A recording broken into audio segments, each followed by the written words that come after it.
Welcome to Fit After 40. Guest today is Scott Simcox. Scott is an AT thru hiker, ultra runner, and a race director at his own company, Green Tunnel Events. Welcome to the show, Scott.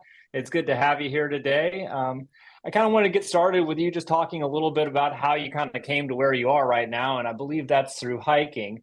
So tell us a little bit of your history with hiking and the outdoors. Back in 2010, I heard about the Appalachian Trail. I was just at a restaurant. The table next to me was actually talking about it, and the guy said that his friend had done it. I'd never heard of the Appalachian Trail before. I had never done an overnight hike. I had never done anything since being in Boy Scouts when I was like 15, 16 years old. I went home, I Googled it, and looked incredible. So I became a hiker that day. So I spent the next maybe 6 months just like researching things like gear and what to do and blah, blah, blah. And ended up going out and doing like Springer to Fontana Dam for my very first hike as an adult. And from there, I just became more and more obsessed. So I got like super into gear. I got super into becoming fit for hiking, which is eventually where the running came in. And uh, and being like doing the like whole AT, whole long trail, and doing other things just kind of like along that line. But as far as like the actual full trails, it's just those two so far. And you kind of got to the point where you were doing what's called ultralight backpacking, I believe, right? Or you were very Yeah. close to it. I think you've told me that, and you're pretty knowledgeable about it. Kind of explain what ultralight packing is. We had a guest a couple episodes back Yeah. that he did a lot of through hiking, but he didn't Uh-huh. consider himself fully an ultralight hiker, and I know that you do. So kind of dig into that a little bit for us. Yeah, I go pretty extreme on any hobby I get into. It becomes very consuming. Like I had to make a rule for myself. I couldn't look up gear after like 11 p.m. because I wouldn't go to bed till like 4 or 5 in the morning. So when I did the Appalachian Trail, my base weight, which is not counting your food, not counting your water, was 4.5 to 5.5 pounds, depending on the Wow. season. And the way I got there, as far as ultralight is concerned, like the definition, I think is technically like under 10 pounds. But the philosophy is just not taking what you don't need, multi-purpose what you can, and get the lightest version of anything you can. And the whole point of it Mm. is just to, if you have a hiking style that really favors the actual movement as opposed to being in the camp, you kind of want to make your choices based on what's actually going to affect you most of the time. So for me, like I like to get up in the morning with a purpose, like I have somewhere to go, something to do. That's what I really enjoy about hiking. So I wake up, I'm in my sleeping bag for 15 minutes, just eating my breakfast, and I'm hiking until 7 p.m. at night or whatever it is. So for me, it makes a lot of sense to just have the lightest thing on my back that I can, because that's what I'm spending most of my day doing. If someone is the type of person that just like wants to chill and they want to have like a 2 hour lunch, and they want to get in at 3 p.m., it makes a lot more sense for them to have more camp like amenities and things like that. But it just doesn't for Mhm. me. So I focus like really heavily on anything I could do to get smaller gear, lighter gear, less gear, all that kind of stuff. I ended up making my mom and I over Christmas break one year. It's not break, just we were visiting my family at Christmas.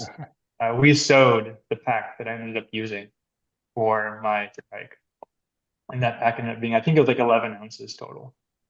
But I got to make a little bit of modifications on that from the original design. You can buy a kit. Basically, they send you the materials, they send you the pattern, and then I modified that to further like dial it into what exactly it is that I needed. Um, yeah, I could talk for days about gear. I just go So, really, really deep into any kind of hobby that I get. yeah. Uh, so 4.5 pounds. Obviously, you're not taking Yeah, a full sleeping bag. You don't have I did.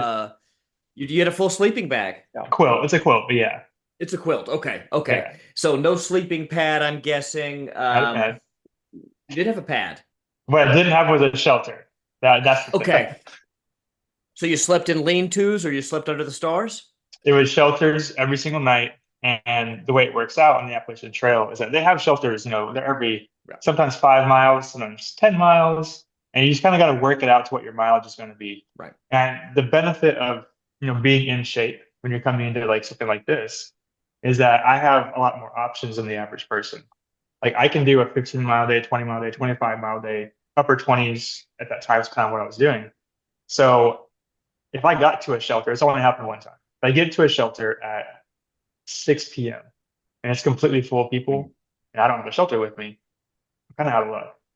Except if the next shelter is only 5 miles away, for me, it's only like 2 miles or 2 hours, right? So I just go to the next one. Yeah. And it only ever happened one time. But having that flexibility um, allowed me to take less weight. Because once you get past like the southern bubble where every shelter is just so packed, there's just so many people. You get like 500 miles in, 1,000 miles in, and like more people quit. And just the pace of everybody just kind of spread them out thinner. And then like I said, I never had a single problem getting into a shelter except for one time. But that's like the biggest thing is that the quilt was the lightest I could get. Pad was the lightest I could get. The only clothing I had with me was a fleece vest, a emergency poncho, an extra pair of socks. Later in the season, I ended up with a long sleeve shirt. That's it. If you're at 4.5 pounds, there's not a whole lot else in your pack, right? That's exactly it. Yeah. So like my whole kitchen setup, I made that myself too. That was just a cat food can, Heineken can, or Foster's can, I mean, and alcohol. So I was cooking every night actually. Wow. I wasn't cold soak and I wasn't just like no cook. But I was still able to do that. So you're using the can as your stove, I assume, or is Yeah, that? Foster's can. It's not recommended only because the inside of cans have like some kind of lining that is going to leach into your food like over enough times. I just took the risk. I wasn't the first person to do it, but yeah, you can use a Yeah. Foster's can because that metal in particular is a little bit thicker than every other can. Um, you can find this on like Backpacking Light. Reddit has a really good ultralight forum now.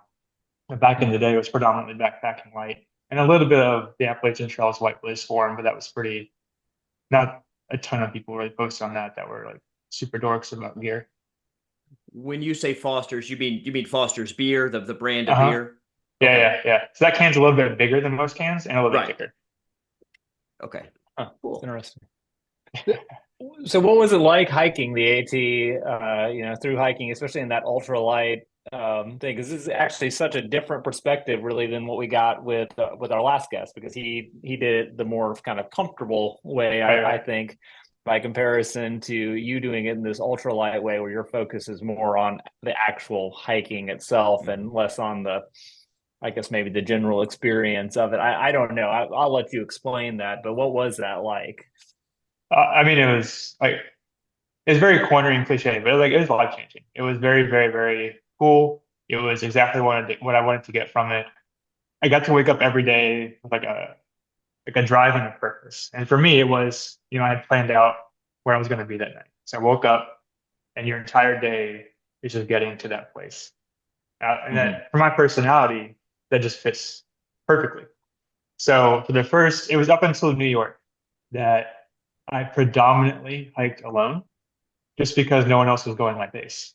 So I would meet up with like, this one group of people for like a few days, and then they'd want to go and slow down for whatever reason, and I would just kind of move on, meet the next group of people, hang out with them for a day or two, move on, blah, blah. It kind of go like that. For anyone who is unfamiliar, trail names are what you use on the long distance trails. You go out there and you say, "Oh, have you guys met John? There's 25 Johns." So everyone has a different name that they kind of either get or are given, whatever it is. Something happens, they get a trail name. And mine ended up being Messenger because when I did the AT in 2012, everyone didn't have smartphones. Everyone wasn't online. If you wanted to get a message up trail, the only way you could do that is if someone took it. And so maybe like a third of the way through the trail, people kind of figured it out, started giving me, hey, next time you see blah, blah, blah, give them this message. And eventually that led to the trail name of Messenger. It wasn't until New York that I met a group of people. I was like, oh, these guys are really cool. I want to slow down and hang out with them.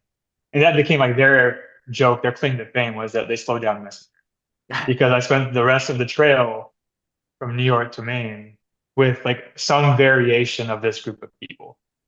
I had never done a zero before them. I never had a good reason to slow down.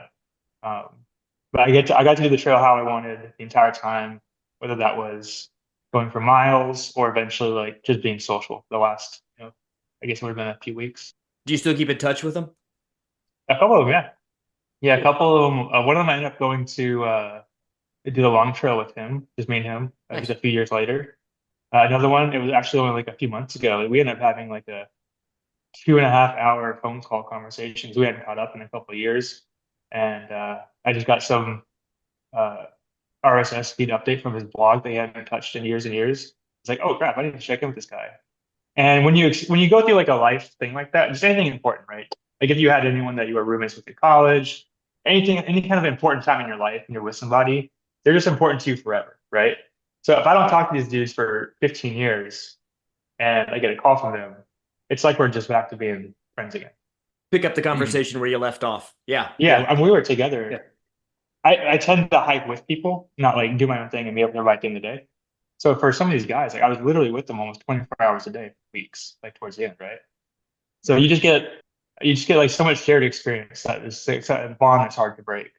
That's much like Chris and I, only it was college debauchery that, That's right. that initially connected us, and then Yeah. and then we reconnected later when we were older and wiser.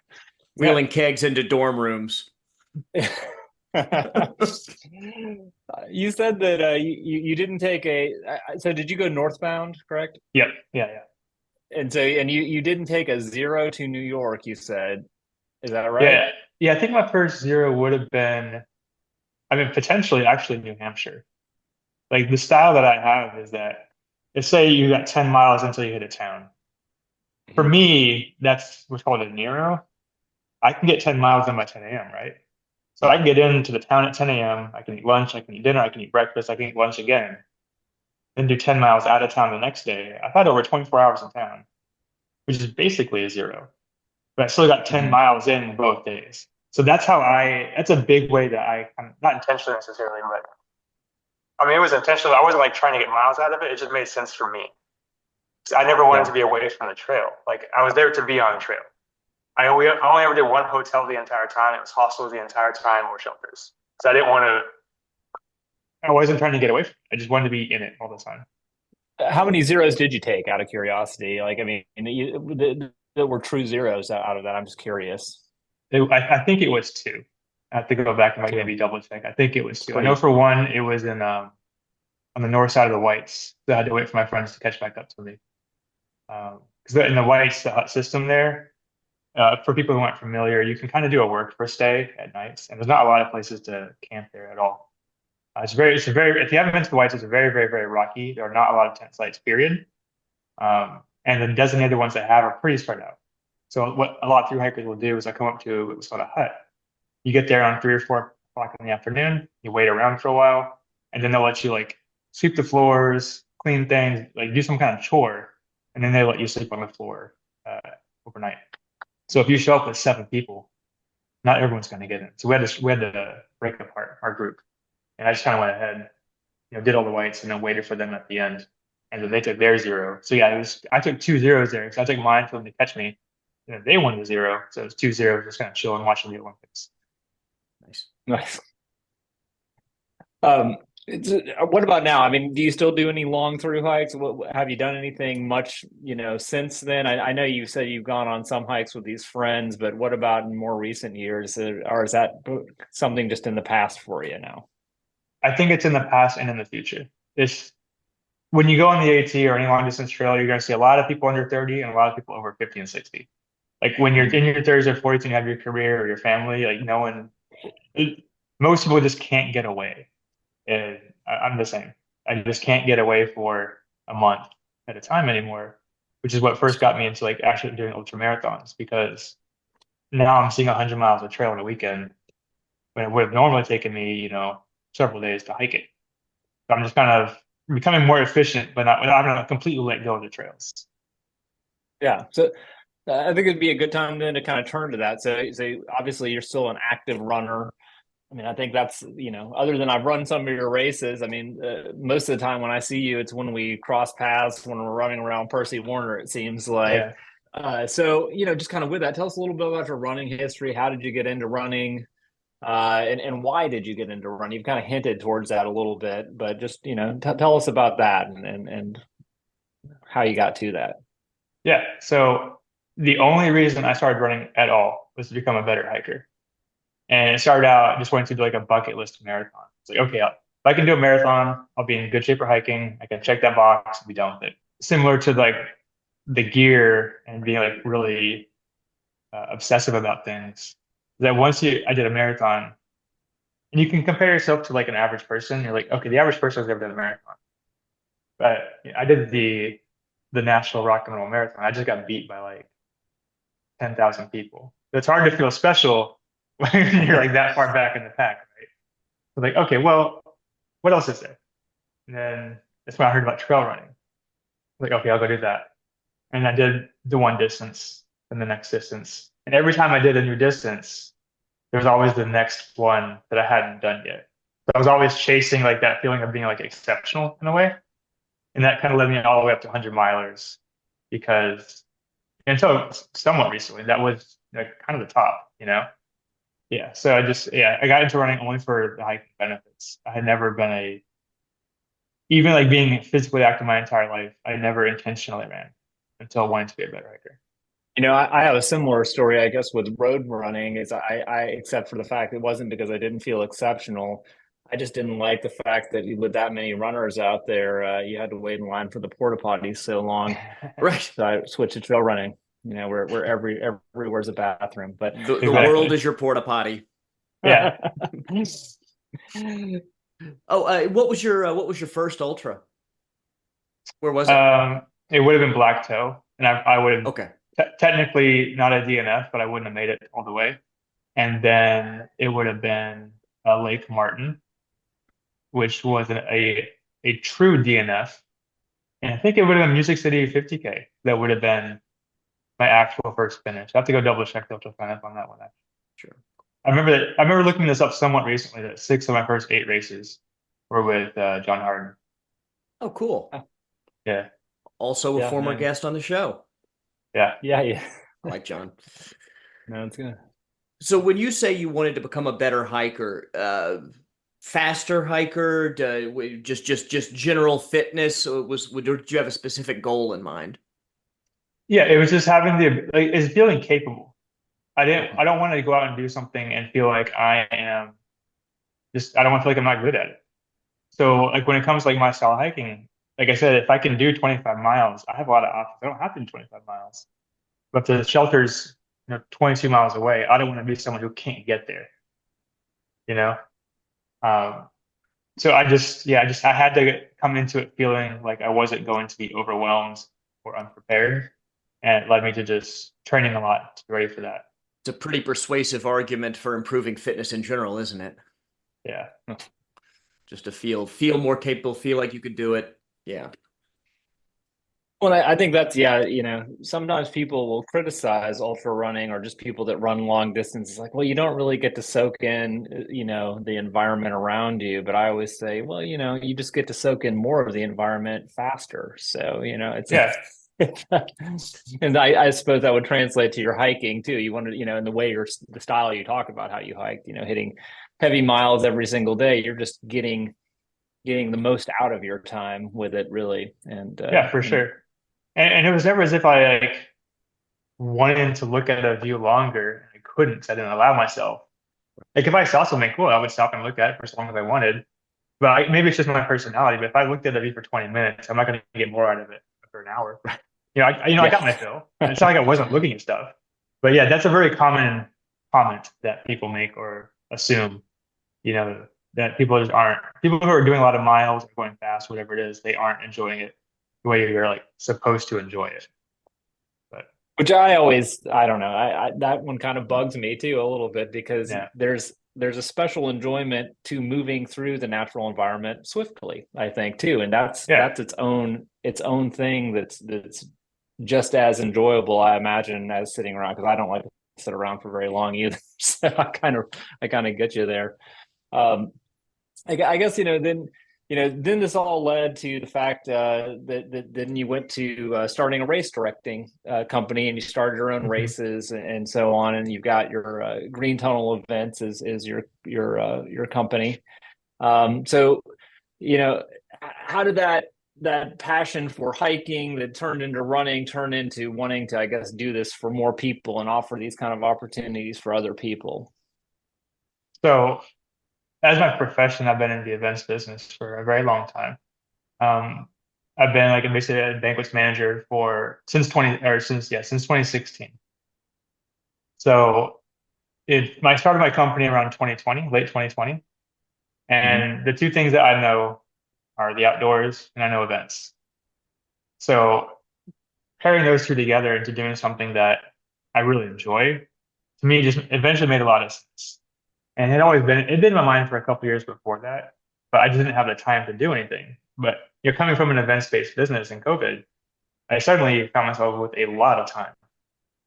And I use that to go and explore different trails around Tennessee, where the Rim Runner course is. In 2020, I don't know what it is now, but like it didn't show up on maps. It was maybe, I don't know what app I eventually found those trails on, but it wasn't showing up on other trail apps. So I eventually found it. I went out there and I thought that course and that trail was so cool that that was the eventual catalyst to putting in the effort to like, okay, let's do a race out here and start that whole process. And if I'm going to do one, I might as well do more. So that's how everything else eventually kind of fell in line too.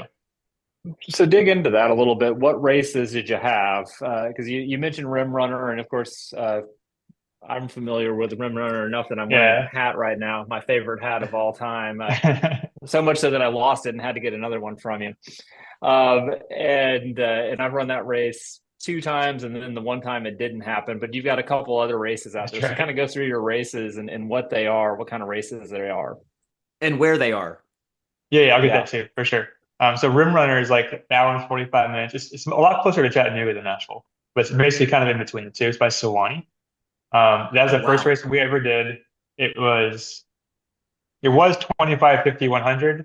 It's now half marathon, 50, 100. After that, I don't know which came first, either Long Hunter, which is Long Hunter State Park right outside Nashville, or Fall Creek 100, which is at Fall Creek Falls State Park, kind of north of Rim Runner, but still closer to Chattanooga than Nashville. But those are October, November, typically. I think they started roughly the same time. Yeah. So I started out with those out there. Yeah, it is. I wish I could do October in Fall Creek Falls, but they won't let us because all their lodging is already completely booked up. And they're like, oh, we don't really need you guys in October, actually. It's like, okay, fine. We'll do November. But those 2 trail races are like the main ones that I have. We started out with another one. It's this really cool format, but it's just kind of hard to pin down. So I don't think people really knew about it. And I'm terrible at marketing to begin with. But it was called Escape from Tennessee. And the format is that you go to the geographic center of the state. And in Tennessee, there's actually like a giant monument in Murfreesboro that shows the geographic center of the state. And the format of the race was that you had 12 hours to get as far away from that monument as you could, any direction you want. You get to run, but just get wherever you want. There's no course. And then at 12 hours, we will find your tracker and we will draw a line as the crow flies. And whoever gets the furthest away as the crow flies, that's the winner. So we did that one year. I think we had 7 people show up. It's a very expensive race to put on to hire all those trackers. We only have 7 people show up. So the second year when we tried it out again, we only had a couple people signing up for it, and we were like a month out. Like, this just isn't going to work. Had to cancel that race. I want to bring it back in a different way, like maybe just the center of Tennessee to like the Alabama border. There's a gas station right there on the border, so it'd make it for the finish line, and just kind of have it as like a 100K instead of this kind of weird format. But I love that weird format, to be honest. I wish every single state would have a version of that. I think it'd be really cool. Yeah, that's cool. Yeah, so we had those 4 races our first year, and then maybe we'll bring in some shorter races coming up. But Tennessee just has a lot of private property, not a lot of public property, which makes putting on races, putting on ultra marathons specifically, kind of difficult without having to do like a lot of loops. I love the idea of that Escape from Tennessee race. So whenever you bring that back, just make sure I'm there because I'll even bring my own tracker if you want, but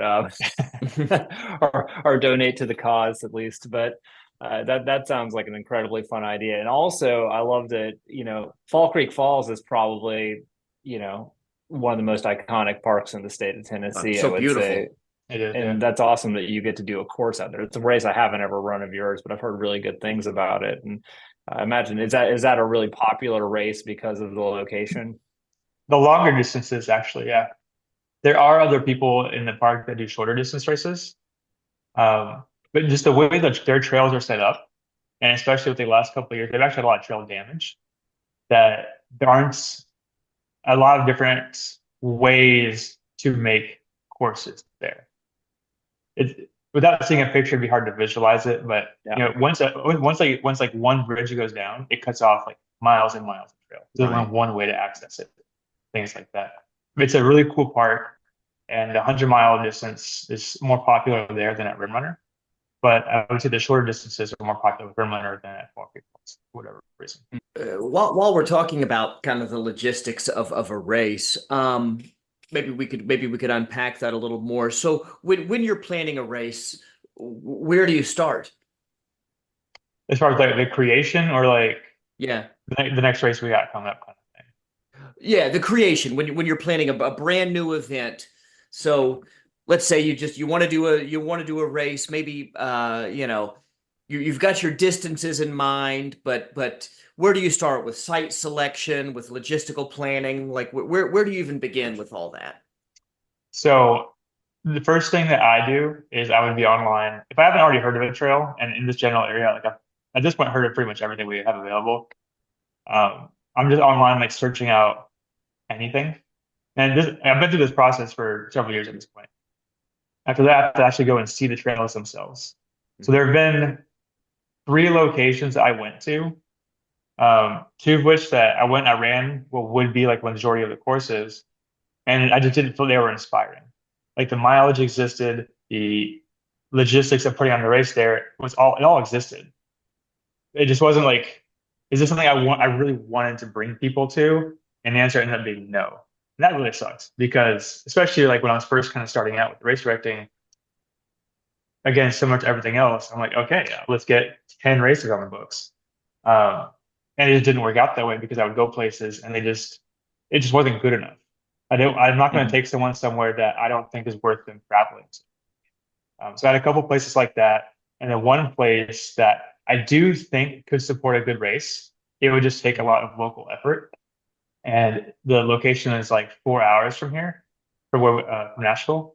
And I don't have like a network there that I feel like I could confidently like staff it to get that race done well. But there's still like I have a couple of good ideas that I know the trails are cool. I just don't know if I'm the one to do the race there. I think it would take someone probably in that community to get them done. So you need a lot of local resources. You need a lot of local logistics. Is that mostly personnel? Yeah, I mean volunteers. It's what it comes down to. Right. Like the hardest thing with races for me, because I have an events background, like the actual events planning itself is pretty second nature. It's really just having people on board to help is the biggest thing with ultra marathons because you're asking a lot of somebody, and this isn't like you're going to a 5K and helping out like passing out medals for Right. 3 hours. Like you could be driving for 3 hours to volunteer, before the day even starts.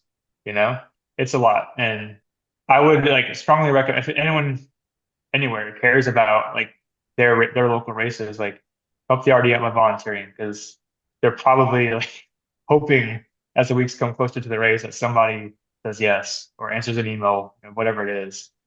That's the biggest thing by far.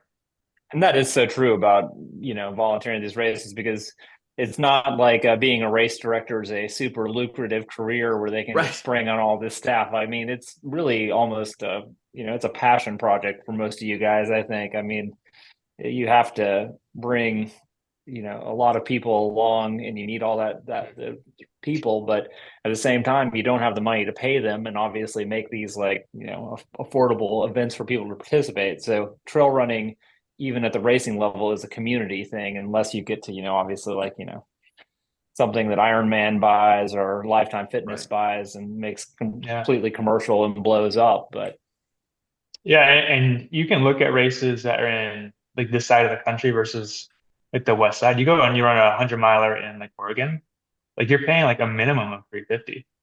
And you come Wow. out to the south or to the Midwest, like you're paying $100 less than that. And you're doing that with 75 less participants. Like the financials of those two events are just radically different. Hmm. It is like there's just the margin is not big here like it is out west. Out west, you can put on a race in Oregon. Like I did a race in Oregon, and when I talked to the RD after the race, they had never been on their trails before flagging it. And Wow. this was a first year race, and they were already advertising being a Western States qualifier because they knew they would, because they are a race in Oregon. They don't have to be on their course. They don't have to like develop anything. You just put on a race in Oregon, and people will show up from around the country just like I did, and make you a Western States qualifier, which is guarantees your future success at the beginning. Right. And then the rest of the country just kind of has to like do a lot of work to get like half Yeah. of that. Hmm. So 100 miler, how many people does it take, just ballpark, to staff wise? It depends. So a loop versus a point to point, that changes. Those are two, you can think of those as two completely different races from a logistics point of view. Sure. My races are all loops. Okay. Like I said, like Tennessee just doesn't have a ton of public land. Middle Tennessee specifically, you go out east and there are forests that way. But Middle Tennessee, like there aren't 100 miles of trail. Like no business has to like maybe technically it is Middle Tennessee, but that encompasses two states and like five different jurisdictions. And it's the only race, you know, like it's the only one that can have that. No one else has that kind of access. So we're doing loops, and our loops are going to have between 3 and 4 aid stations and then a start line, right? So if you get 2 people, 3 people that are willing to commit to a weekend, then great. Then your aid station is covered. You don't have to worry about the overnight shift, which is the hard shift to get covered. Right. And in a perfect world, you have some small group, family, some friends, like we have a group from Indiana that comes down a lot to a lot of our 100 milers. And they'll bring a couple of their friends. Their friends run for free all the time. And they do an aid station. That means I got one of my aid stations is completely covered, start to finish. Perfect. So you can do the whole thing with like 2 or 3 people per aid station if they want to do the whole weekend. Right. Then you're looking at like bare bones with only 3 aid stations on the start finish line. You got 6 people, and then me and Emily, my fiance, who's the race director, and most likely either my parents, her parents, or both parents at the start finish line. What about medical staff? Medical staff, I will always bring in somebody that's a real medical person, whether they Sure. are off duty and volunteering, or just hiring an actual medical person from some medical staffing thing, like Vanderbilt does event staffing, and there's a couple other Cool. companies that just, especially gig work for medical people, they can do it on the side, and you can also bring in like uh, the volunteer fire departments. They're all medically trained. So Fall Creek Sure. Falls, for instance, it's a local fire department that does that one. Nice. Oh, cool. That's nice. Yeah. And then you said you coordinate with the parks department. You said the people who the rangers or whoever runs Fall Creek Falls, you do coordinate with them as well, right? Oh, for sure. Yeah. If they don't give you a permit, you don't get a race. Well, yeah, of course. So, but let's say somebody turns an ankle far from an aid station. I mean, you obviously have Park Service search and rescue available if someone doesn't show up and you know somebody's out there. They Yeah. checked in at this aid station, they didn't check in at this one. They're somewhere in this potentially 30-mile stretch of woods, right? Yeah. That's the problem that luckily again with our loops, we're not covering like a ton of space. Right. And we don't have a ton of trail that they can get like super lost on. But yeah. So generally, what we have people do for the 100 milers is all the ACCs have tablets, check a runner in every time they come by you. That way, if it gets to a point where like, hey, we haven't seen bib 31 and it's been 6 hours since they checked in at aid station 2, let's go see what's going on. I have their phone number. I have their emergency contact phone number. Um, I have the park or forests, their on duty number for however they want to do that kind of staffing. And then I'll have my medical, whoever's doing medical, I've already let them know with GPS points where they can go to cover certain areas of the course. Like at this one trailhead is 5 miles to the next trailhead, and we think he's in this area, go over here. And if we have to bring out an ATV, then we'll go find the ATV. But most likely it's going to be on an on-foot search. And we personally have never had to do that, but the plan's already there. Cool. So you do come up with these plans ahead of time. I mean, the just in case stuff. Oh, like, yeah. knock on wood, let's hope you never have to use it. But obviously it happens. Stuff happens. Oh, it does happen. Yeah. Especially, so if there was a story maybe 3 years ago that really illustrated how significant this kind of thing can be. There's a race in Florida called Ancient Oaks 100. Actually one of the oldest hunters in the entire country. But it's only a 5K loop. So most people don't even know about it. It's a very, very old school course. It doesn't have a ton of publicity. It gets like 30 people, I think, signups per year. But they had a guy from Oklahoma who had done dozens of races before. And he went down there on his 5K loop. He got disoriented, went off the trail by like 10 yards, and fell asleep behind a rock. And then when he woke up, he was just kind of confused. They didn't find him until Monday across the street. Crazy. Yeah, so that's terrifying. When that happens on a race like that, like it really lets you know that like, if you have a normal trail race, you have to plan this stuff out. Like, you cannot have this happen and have no idea what you're going to do. Right. In some ways, like a park or a forest is going to require you to provide them with some kind of emergency action plan. Sure. But even if you don't, from my perspective, like I didn't want to have nothing. Like I would be up at night with anxiety if I didn't think I had any kind of plan at all before doing the races. It's crazy. So I'm curious, are there any other races in the works for you right now? Because I know we've talked about maybe a revised version of Escape from Tennessee. Anything else you kind of have on the horizon that? I think we got. I really do want to think about the Escape from Tennessee back as just a traditional 100K, like a road 100K. I am curious if there's a market for gravel racing and for running gravel racing, because I think there are people who don't necessarily want to do like a rail trail, but they don't want to do like a really technical race either. Like you want to run fast, but you don't want to run flat. And I think I just wonder if that is a thing. Because I think as I gotten honestly older and done more and more and more races, I wouldn't mind just going for a nice run. That sounds maybe it's kind of silly because I just spent so many years like doing the hardest, the longest, blah blah blah. But now I'd be happy like going out with some fall colors and just going for a nice long run for 30 miles, 50 miles, whatever it is, and just be kind of fun. I just wonder if other people like me too. So yeah, I'm looking into the ideas of doing like gravel hundreds or gravel ultras and seeing if that might be something other people are actually interested in. I think that's a fun idea because a lot of times, with ultras, we get these really technical courses that aren't necessarily 100% runnable. And at the end of the day, like there's the love of running and sometimes it's just nice to go out and really like stretch your legs and just actually move and not like worry about tripping on roots and running into things or having to slow down and like climb over boulders or something along the way. You just want to go. Maybe I'll find something that I think is actually really cool and see if it works.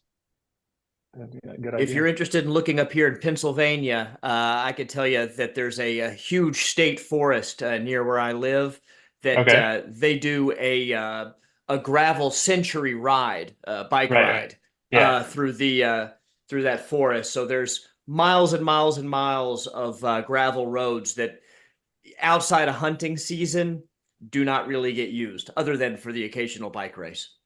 I mean, that's perfect. That's exactly what I've looked around some in this general area and I haven't seen a ton, definitely not hundreds of miles, that are separated from actual like state highways Mhm. And I think that may be kind of an issue I run into with Tennessee is that I'll find, X amount of trail, I call it trail. I'll find X amount of gravel road, but then you'll end up having to do 2 miles of state highway to get to the next section, that type of thing. Yeah.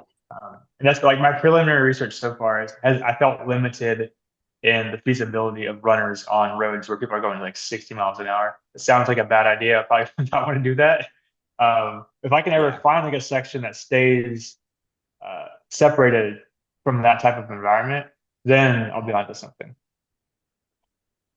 It's the thing. I've crewed a race, and I'm not going to name a name because I don't want to dog anybody's race, but I've crewed a race that was basically a 100-mile road race. But there's no consideration taken really for the runners. The road, just watch out for cars and run. Is kind of the deal. And of course, in this case, it came along with inches of rain and flooded streets, and it just was kind of a mess. And I think that's a terrible idea if you actually have these long road races like this, where you still have a few hundred people out running and there's no traffic control, and you're just dealing with running on sidewalks, running down the middle of streets and stuff like that. That's terrible. But taking it to a gravel format like that, where you can have a reasonable assurance there's not going to be a ton of traffic, maybe there's the occasional pickup truck or something, going through there. So, yeah, I think it'd be safer, and I think from a runner perspective, it's more interesting. That's the goal. Yeah, I think it's a good idea. I also wondered, because some of the things that we see happening a lot with running now, and I don't know if I'm a fan of it or not, but we're seeing a lot more. They're not triathlons, but we're seeing these adventure races, and adventure races have, of course, been around for a long time. But I see a rise in kind of the popularity of adding elements to races that are not running. With adding a kayaking element, a cycling element, anything like that. Do you have any plans to do anything like that, or are you just going to leave that to the guys that are doing things like that? Yeah, that's not for me. Like, I don't allow myself to get into cycling because I know how deep of a rabbit hole that'll be. So I stick exclusively to running. Can confirm. Yeah. That's Chris. Yeah. I could definitely confirm it is a deep rabbit hole. You could throw all of your time and money into that hole. So that's the scary thing is that I would. Exactly. It is fun though. There's nothing like it. You're out on a long ride and you're doing, some sweet descent. You tuck up and you're going like 40 or 50 miles an hour down some abandoned country road. There's nothing like it. I bet. Yeah, I think what's going to end up drawing me in is bike packing. I think that's what will eventually be the thing that gets me into bikes. I'm pushing that off as long as I can. It does look fun. Yeah, there's a route that goes from Pittsburgh to Washington D.C. all the way to D.C. And you can it's bike trail the whole way, gravel bike trail. So awesome. I think my wife and I are going to do it. That should be a running race. It could be. Some parts of it are stunning. So it definitely could be. I think my wife and I are going to bike. At least we may not go all the way to DC. We may go from Pittsburgh to Harrisburg in the spring. But it's 3 or 4 days. Very cool. Yeah. That's right. Yeah. So what do you kind of see, I guess, back on track a little bit with the future of ultra running? It seems like, things obviously catch on and they kind of go in waves and so on and all, but ultra running seems to be getting more and more and more popular. Are you experiencing that, or do you see that slowing down or speeding up, or what do you see as kind of the future? I think the data last I saw says signups are up across the board, and particularly the half marathon distance, trail and road. I think that half marathon distance was the one that was exceptional to all the other distances. But my understanding is that it became, I don't want to say a trend necessarily, but it became a thing like in and post COVID through social media, that it was kind of something people got to do.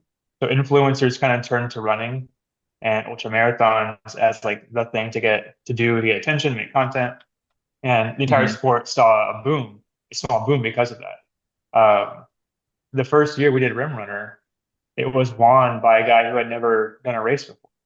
He was a Marine out of Fort Campbell. But he was a ranger. Sorry, he was a ranger out of Fort Campbell. He had never done a race before. He won the 100-mile distance.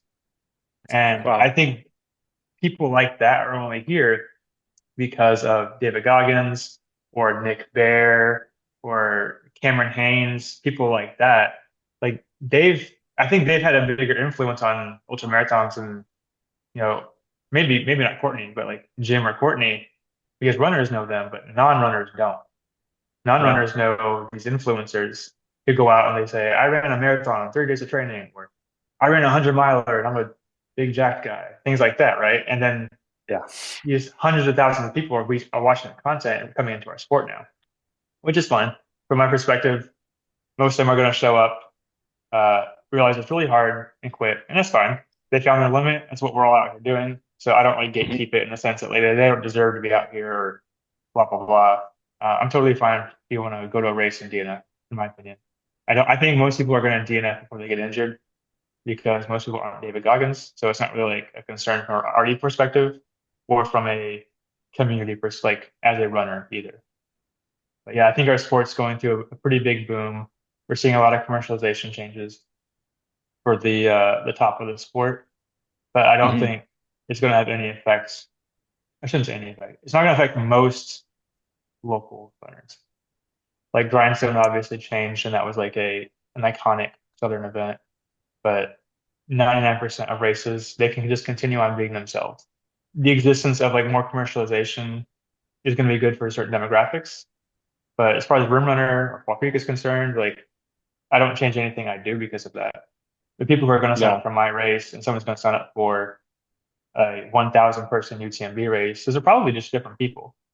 And as more people come into the sport, it's fine that some people do these things, some people do those things. It is what it is. And I think your races are a really good example of, Chris, I don't know. I know you're thinking about running a 50K sometime in the future or maybe Yeah, longer. And I mean, one of Scott's races, like Rim Runner, I think it's a really good that's race great. because it's 25-mile loop. And so if you're running, say, the Yeah, 50-mile distance, you just run the loop 2 times. You run the 100-mile distance, you run it 4 times. And the course is technical in some spots, but it's a good race for I think everybody from every perspective. Like it's a good race for your first kind of ultra distance race, and it's a good race if you're, a really advanced runner and you want to run it really fast. So I often, a lot of times, use that race actually. Like when people are like, "Oh, I want to run my first 100," I was like, "Well, you should try Rim Runner because it's a good, safe race to do. It's not like a no business where you're out there on a 100-mile loop and like, you get to one spot and then, your crew or whatever, if you drop there, it's going to take hours to get you back to wherever you are. You're on that 25-mile loop. You get to come around to the start every 25 miles. So it's a really safe environment for kind of experimenting with testing your limits and something I really like about your yeah. races.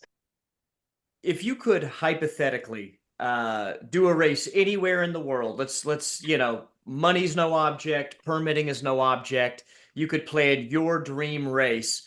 Tell me about it. Tell me about that experience. Where would it be? Um, I don't know if I'd want to direct it, but I would love to see a race on the AT. Yeah, that would be We cool. oh we almost had something. So keep in mind, like I come from a hiking background. Like I cared about FKTs before I cared about ultra marathons. Like it's still like I still think those are some of the coolest things in the world, and I always will.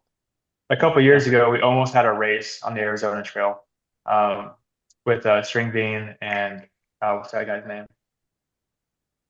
Oh, I can't yeah, I remember his name. remember. But anyway, so he ended up getting injured or something, and just Joe went on his own. We almost had an actual race on the Arizona Trail. We'll never have an actual race on the Appalachian Trail, but in my perfect dream world, we'd be able to get like some of the best FKT people in the world and actually start them at the same time. I think that would be so much. And I would spend the next month watching it to the ability that I could. I think that'd be the most exciting thing in the world. Either the long trail, the Appalachian Trail, probably not the PCT, and CDT doesn't really count like FKT wise. But the East Coast, we got some really great trails that I would love to see actual races on. Yeah. That would be cool. Yeah, directing that would be a nightmare, but I want it to happen. Right. Someone else to do it. Right. Yeah. And we kind of have that with Scar to some degree. Everybody goes out and runs Scar, and some people do just run Scar, but there are people just continually going out there and hitting that 73 miles and seeing Yeah. how fast they can do it, and it's super cool. It's a great run. It's a really good personal challenge. I enjoy that course a lot. But Yeah, that was one of the only FKTs I held was the double Scar. oh, you held the double Scar. Yeah. I wish I would have known that ahead of time. Tell us about that. We're going to jump Yeah. ahead back to the beginning, but that's an awesome FKT. So you Yeah. yo-yoed it, I guess. Yeah, exactly. So again, like with my background on gear, like my advantage at Scar isn't going to be, I'm not faster than like Luke Olschweiler, but he's not going to do it twice, and he doesn't know gear better than me. So I did a double Scar unsupported. So Wow. I had my gear weight, again, it was only 4 pounds. I think it was technically 3.99. I think I actually took away something just to make that number. Nice. But yeah, I went back and forth on there, 145 miles, whatever it is. And even when I did it, I knew it was very beatable. But I knew it's such a difficult thing to do and such an extreme thing that it just wasn't going to be challenged very often. So I got to hold it for like 3 years, right? So that's kind of cool. Amazing. That is cool. Yeah. What was your time? Oh gosh, it was like, I want to say 63 hours, but I slept the nights. Like the original record was something like 72 hours, which is extremely soft. So I knew I could beat it, and I knew I didn't have to like kill myself to do it. So I went out and I went hard, but I still slept like 3 hours both nights.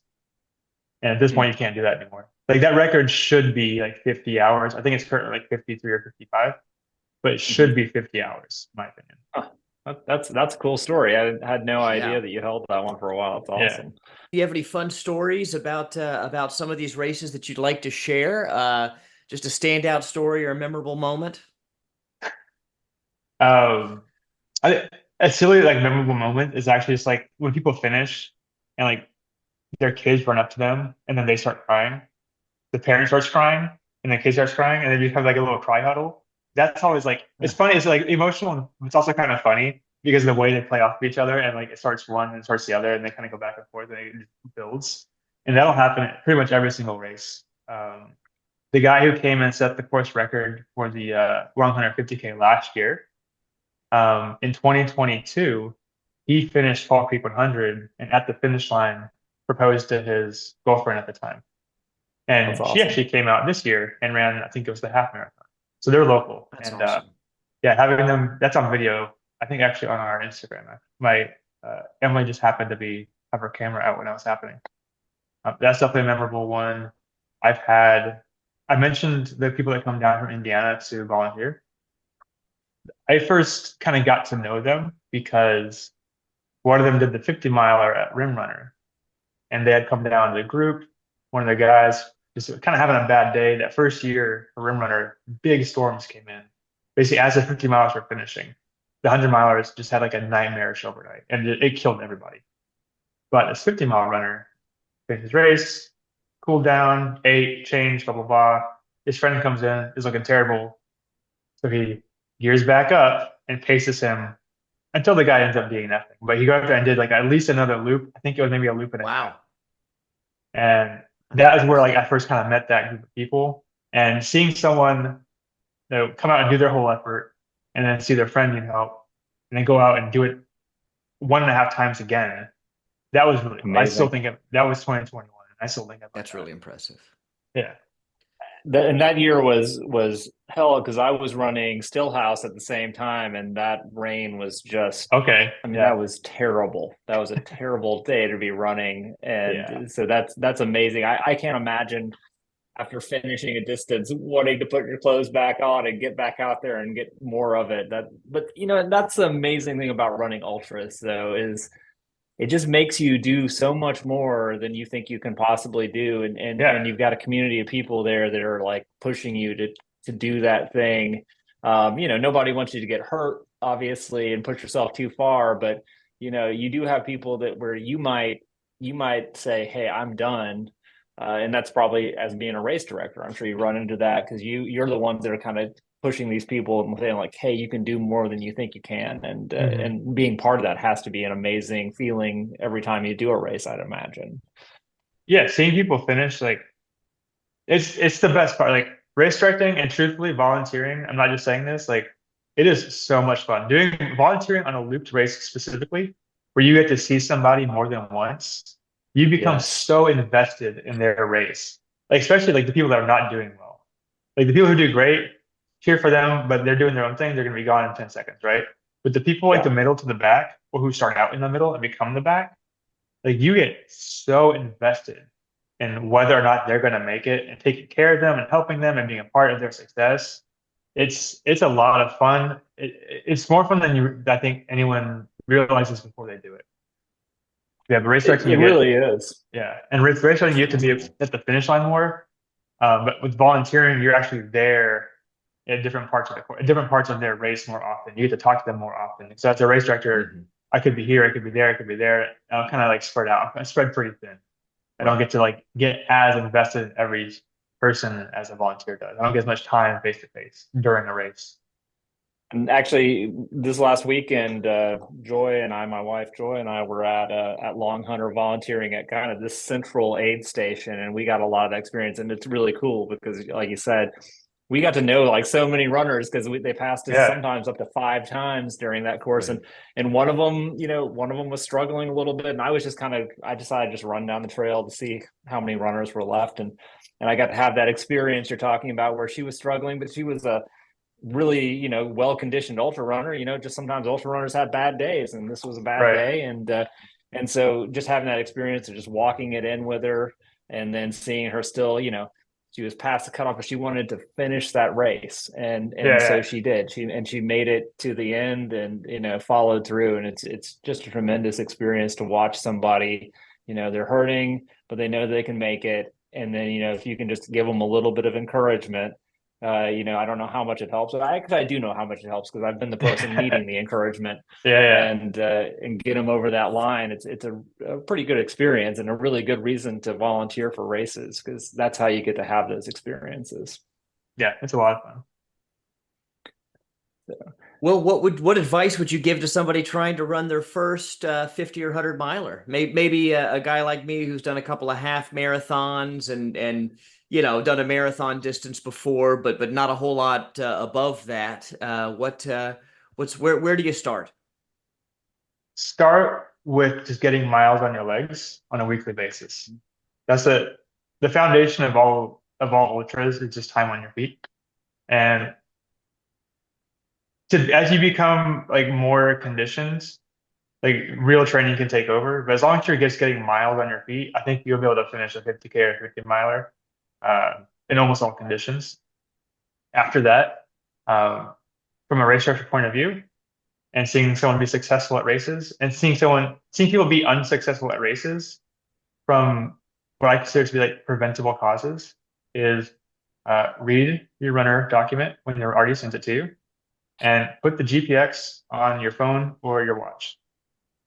It's very frustrating. My very first DNF at Lake Martin was because I got off course. I took a wrong turn.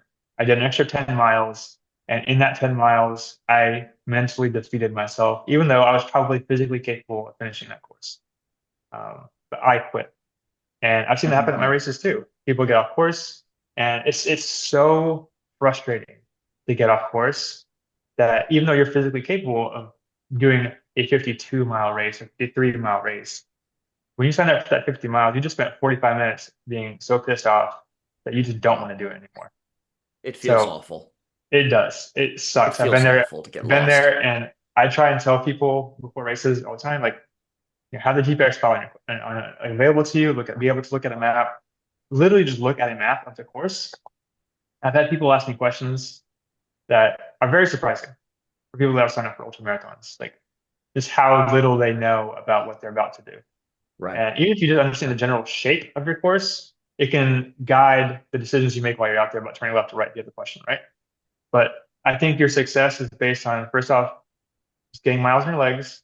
And then once you have your actual race in mind, just knowing what you're getting into and setting Sure. yourself up for success by having the information that you need to have. Because it's such Mhm. a preventable reason to eventually DNF. And again, like Right. I did it to myself once, and that's kind of why I harp on it with other people, because like, I was my own victim. I was like, I did this to myself. Please don't Right. do it to yourself, too. And it's so easy these days too, as far as navigation goes, because we all have these. Well, nobody can see my wrist on the podcast, but Right. we all have these watches that are fantastic, and we have phones that are fantastic, and literally give you point by point. I remember Yeah. even in my running time, the earlier races, I didn't have that technology. It was a lot easier to get lost, but now that technology has really come into its own, and it just makes it so you just kind of have to know how to load it onto whatever device it is. But at Right. that point, you're pretty much set. Yeah. Though somehow I still sometimes have managed to get a little bit lost, but then it starts beeping at you. So Yes. And sometimes the file is not exactly correct, and that could be very confusing. But That happens too. that's you true know, too. Yeah. Well, I guess we just have a couple other things for you. I mean, one of the things, of course, is this fit after 40, and you are recently 40. So, Yep. I guess just from your perspective as an athlete, do you feel how do you feel about yourself as an athlete now that you're leading into the latter half of your life? I guess you could say that's kind of a downer way to put it, but So I don't have any injuries that have popped up. I still haven't like accepted my age, I guess you could say. So all life long, you never feel your age, right? So I don't feel like I'm any different, but like my strides and my actual workouts, they're different. They're a little bit different, yeah. not a lot, but the effort I'm putting in and the output that I'm getting, it just is objectively different than it used to be. Um, I still keep doing what my coach tells me to do, and I still keep improving, which is great. But I just know Mhm. that I'm not. It's hard. It can be hard, like mentally, to accept it because I have certain um, expectations of myself, or just I'll look at a distance or I'll look at a course and like I can do blank, and it may not be quite right anymore, and that can be tough to accept.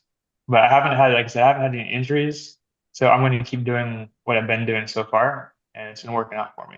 The last question I like to ask everybody that at least comes on the show that's an athlete, especially that does the kind of crazy stuff that we like to do, is why, and because we all have our own reasons for being out there. So why do you do it? What really drives you to just get out there and go for these extreme distances and go for it, try to do them as fast as you can, and whether it be hiking or running? What's your why? For the longest time, it was about being exceptional, like kind of trying to feel special, and I got that with, again, like further and further distances. I never felt comfortable like comparing myself to like an average person. Because I would go out and do a race, and look, all these people also did it. So maybe I'm not that special after all. So I kept chasing that next one, that next one, the next one. And I was eventually signed up for a 200 miler that I got canceled due to COVID, but I never got to do it. But all these different things that I've done have all been based on trying to like kind of give myself a reason to see myself as exceptional. Mhm. As I had a year a couple of years ago in racing where I did really well. I hit my 100-mile PR 3 times in 8 weeks, at three different states around the country. And the year after that, I DNF'd 400s in a row. And it wasn't until the third one that I realized the reason I was DNFing was because I had kind of finally like filled that hole in the results I got the prior year. Mhm. So without the drive to like prove myself, the reason I go out now is just because I love being outside. I get to go out there and run for as long as I want, stop when I want, and there's no sense of letdown. Like I signed up for Rim to River after already having DNF. I was already signed up, but I went out to Rim to River after having already DNF 300s like in the previous 2 months, knowing I was probably going to DNF that race too. But I was fine with it. It's a fun course, looks really pretty. went to the turnaround at the 50 whatever mile mark, and it's like, okay, I'm done, and just walked away, and I was totally happy. And I Yeah. couldn't have mentally been in that space, a few years ago. In 2018, maybe my most proud finish of all time was the Bear, and it's not because it's like a particularly hard course. I think it's kind of like just a normal hard course. But I spent 10 hours of that race wanting to like completely quit the race, running, never run again. I was just so absolutely miserable.